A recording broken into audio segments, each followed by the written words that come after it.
Hey guys, welcome to today's video where I'm using for the first time my BYOP creation. This is recreating or duping the color story of a palette that has been recently released, and I really like that one, but I realized that I don't really need it because I basically own it already. Let me just give you a brief history as far as me and BYOP. This is a very new endeavor for me. It was Black Friday of last year where I decided that I was gonna just dip my toes in a little bit and see if BYOP was a good fit for me and my personality. There are so many times when a color story is launched and I think it's perfect except it needs a little bit more. And I could use BYOP to create that color story for myself with the slight change that makes me feel like it's complete. There have been other times where a palette's been released and I know that I'm not going to be able to get it. Or maybe I just don't want to get it, like it's a theme or a formula that I don't care for, but they just did such a good job with the color story. And I thought, well, if I have enough singles, then I could rebuild that color story and get to play with those colors, but without having to actually put out the money to buy the palette, because it turns out I have a lot of eyeshadow. I realized while I was contemplating all of this that about a third of my collection at this point is palettes with magnetic pans. And I thought all I need is a few little tools to get started and see if this is a nice fit for me, my personality, and my needs. I also wanted to make sure that I'm getting a lot of use out of my eyeshadows, and I really like pulling in from different palettes and doing palette bingos and 3 palettes from the same brand and seeing what I can do. I do this all the time here on my channel. I like to get the most use that I can from my eyeshadows and just play. It's all about the play. So I thought BYOP would also help me use more what I already have without pinning me down to a specific palette. That's what I decided to do. So with Black Friday sales, I grabbed some singles from Simply Posh Cosmetics because they were just $1 a piece. And I went on Amazon and I got 1 or 2 of those magnetic tools so you can just pick up. And I also took the time to take all of my palettes which had magnetic pans and start labeling the backs of them.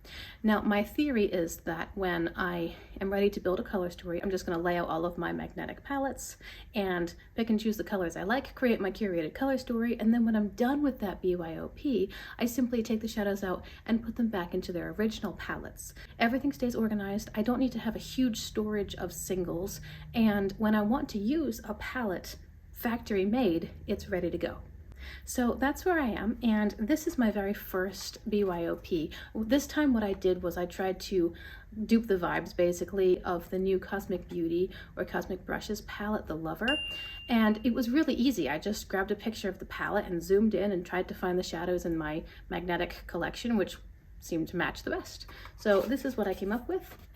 There are 2 shadows in here which do not even closely resemble what's in the inspiration palette, and it's this one up here and this one down here.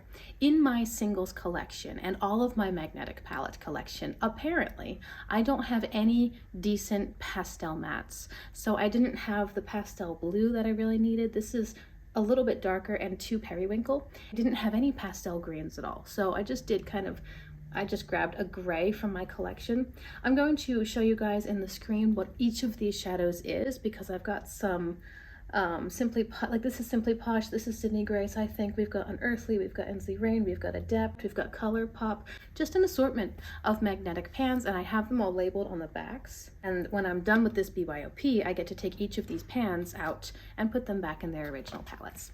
This is what I'm going to play with today. If you have the Lover's palette from Cosmic Beauty or brushes, you can essentially follow today's tutorial and get a really similar look. It's not going to be exactly the same, and specifically if you wanted to use the pastel matte blue or green, it's going to have a slightly different flair to it, but on the whole, I think this is pretty close. As I'm looking at this, I feel like these 2 mattes, this one and this one, are basically the same. And this one's maybe a tiny bit more peach and that's a tiny bit more pink, but are they that similar in the original? Did I get that wrong? I know I had good lighting when I did this. I'm gonna have to go back and look because now I'm curious. I think I'll start with one of those. I think I'll take the one on top and put it in my inner corner here. Let me tell you what I did to create this BYOP. Again, it was just a recreation of somebody else's color story, so it's probably not as exciting as a full, here I am making my own color story and trying to analyze the tones and everything. But I took out all of my magnetic palettes and I laid them open on my dining room table. And then I zoomed into the picture and I thought, okay, what's the closest to this pink shimmer? And that was actually pretty easy because I only had a couple of pink shimmers, but I ended up pulling the Simply Posh color. And I was glad of that because I haven't really used my singles from Simply Posh yet, and so I was excited that I'd have a chance. No, I can't say have a chance to, I always have a chance to, just excited that I was going to be incorporating it into a palette. I switched out my mirror, not trying to confuse you. This is just a highlighter palette from Cosmic Beauty.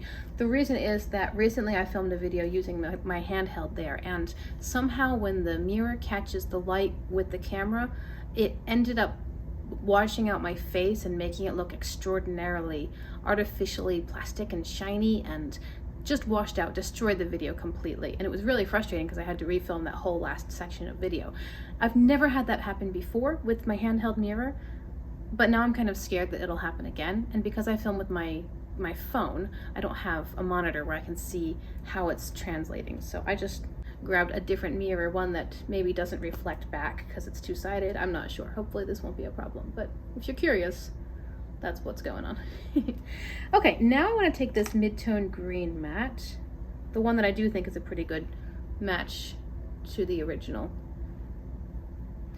Anyway, there were a few times where I wasn't quite sure, so I would pull out the palette or a pan and kind of compare it to my screen, and that could be part of it too, because screens always or often will convey the colors maybe a little bit less accurately or just different somehow with resolution and whatnot. I was just doing the best I could, and some of these colors were really easy, and others it was a bit more of a challenge, especially when it got down to undertones, like, okay, this blue has a green undertone, this blue has more of a black undertone, which one is more along the lines of what I want or what the inspiration palette has. And then once or twice as I went through, I realized, oh wait, that one's actually a better match. So then I started pulling shadows from what I had already selected and switching them out, comparing, and this is what I landed on. And I'm happy with it. I think it's a decent representation of the original palette. And if I had it in Cosmic Brush's packaging, then it might seem even closer. But really, I'm just pleased that I was able to build a reasonable facsimile of a 20-pan palette just with what I happen to have. Because somehow I've accumulated a bunch of palettes over time that have magnetic packaging. I don't know if that's a matter of the brands that I like are either already had magnetic, like Adept, or if they're just moving to magnetic, because it seems like BYOP is regaining some traction as people start to feel overwhelmed, and the hyper-consumeristic culture and the buy and all the haul and everything. I think people are starting to get a little overwhelmed. I'm grabbing the deep green matte and deepening this outer corner. So BYOP, I foresee it becoming more popular, and because of that I foresee brands beginning to offer magnetic pans as a standard point in their palettes. That of course will also justify them raising the prices. I had a tiny bit of patchiness there, but I filled it in pretty well.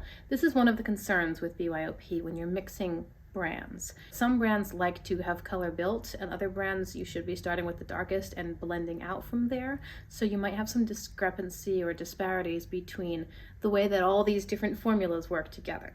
It's just something to keep in mind. It's not really a concern for me because I'm so used to doing this with other, like, again, pulling from 4 or 5 palettes. I remember once I did a look using 10 different palettes, I guess, because it was sort of a year end, you know, doing a look with my top 10 palettes kind of thing. So it's not a challenge for me to pull from a lot of different brands, but it's just something to keep in mind. You know, it would be easier to do a BYOP with all Adept or all Unearthly or all Sydney Grace because it's just one formula and it's gonna work harmoniously with itself. When you start combining other brands, there might be a challenge, but if you have good quality eyeshadows, probably not. So here we are. I think on the lower lash line, I'm just gonna do like a smoky dark green. I usually don't bring dark colors all the way to my inner corner, but today I just feel like doing that, honestly. I'm also gonna smoke it out a little bit with a slightly looser brush, so I'm laying the color down precisely here. I love this color and the way it's just such a murky, slightly yellow-based green. Is it yellow? Like, I feel like when I'm blending it out, I'm getting a yellowy tone, but nothing significant, and it actually doesn't really strike me as a super warm green. Now this brush, I recently had a viewer ask me about it. It's just a really small, fluffy brush that's slightly crescent shaped. It has a bit of a dip, so it's curved a little like this. It's perfect for under eyes. And I got it on Amazon years ago when I didn't know anything about eyeshadow and I didn't know anything about brushes, and I grabbed a set for less than 20 bucks when I was just starting out. That's where it came from. Okay, my baby's fussing. I'll be right back and we'll do shimmer. The one shimmer I really want to use is this one up here. This is also from Simply Posh. It is from their Aurora palette. It's called Light Show. And I think it's a green gold. I think it's going to be beautiful, but also very monochromatic with what is already happening in the outer half of my eye. So to counteract that, I want to pull in this one. I think this is a pretty peachy shimmer, and I think, based on the way it looks, that it's from the Adept Plain Jane palette. And I kind of want to grab this one too. Oh, actually, no, that might be Unearthly. Now I need to look, because I think that one's Unearthly. I think these two are from the Lure palette. Yes, this is Serpent from the Lure palette. This is Transfixed from the Lure palette. So I'm going to pick up these two here and then maybe dip into that one as well. Here's that beautiful green. It's perfect, right? It's also really deep and dark. Oh, it's just a beautiful match to these mattes. It's the exact same color, only in a shimmer formula, and it has the gold in it. Look at that. Look at that. That's gorgeous. It's quite a deep color. It has a lot of pigment, a lot of saturation. It's fully opaque. It's beautiful, but I don't want to be completely monochromatic, and I don't want to be so dark for the whole lid either. So here is that peachy shimmer. And it's also, this is a lighter weight shimmer, so it's a little bit less opaque, a little bit more sparkly. And I'm just laying that all through here. Does it have blue in it? Or is it just mixing with this green? Oh, how interesting. I could also kind of see my lid through this shimmer because it's more of a lightweight toppery kind of shade. Not a full topper, but it's just lighter and not as opaque. And now when it crosses over right here, the middle of the eye, maybe you can see it's starting to pull blue. I think it's something to do with the shift in the shimmer mixing with this green gold shimmer from Simply Posh. How interesting. And that's pretty cool. I'm gonna grab a tiny bit of this Transfixed shade, just a little bit on the tip of my finger, and put it there. And here we go. This is the look all said and done. I filled my waterline with just black. I did do a tiny winged eyeliner out here, but nothing else, and I didn't line the full lashes, just a little out here.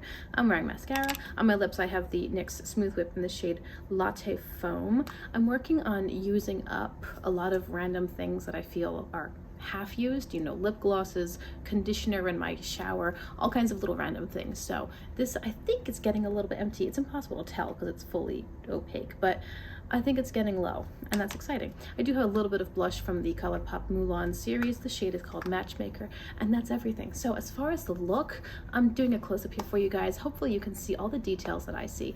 I think it's murky and swampy and grungy, but also kind of bright and interesting. I love the juxtaposition of the almost transparent orangey peachy sort of shimmer over here into the fully opaque dark black based green shimmer over here, but it also flips gold. And when the transparent shimmer went on top of the green one, I've got a little bit of blue happening too. Hopefully I'm able to show you in close-ups. I don't have the most amazing camera, it's whatever iPhone can give me, but in real life there's a little bit of blue just down that center line where the two shimmers are meeting, and it's really interesting. I think that the smoky lower lash line is just adding a bit more drama, sort of kicking it up to the next level, but it's green, and as far as I'm concerned, green is neutral, so it is also still sort of grounded. It's not wild or whimsical. I think it's a really lovely look. I'm very excited that I finally made some time to play with my Simply Posh shimmers, because they're all duo or multi-chromatic, and there are two in here, and this is the one I used today.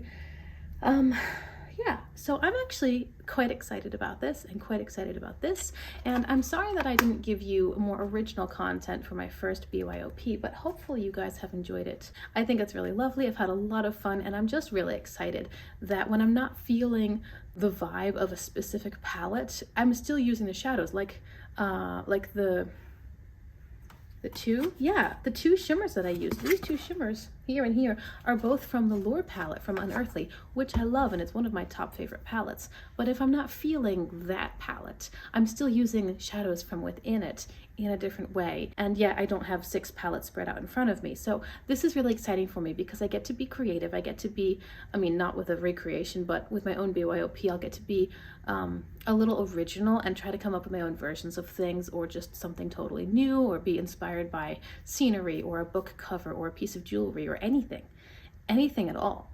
But I'm also very intentionally using the shadows in my collection because I have a lot and they're beautiful and they're all such good quality, and this is fun. So I think that this is probably going to be a fun avenue down my eyeshadow journey, and I would love to hear your thoughts, of course. Let me know in the comments what you think of today's eyeshadow look, of my recreation of the Lovers palette, or duping the vibes, of BYOP in general. Tell me what you think. You know that I enjoy chatting with you. I hope that you'll consider liking and subscribing. I said that all in one smooshed up word, didn't I? I hope that you will consider liking and subscribing before you go if you have not done so before, and I look forward to chatting with you guys in the next video. Bye.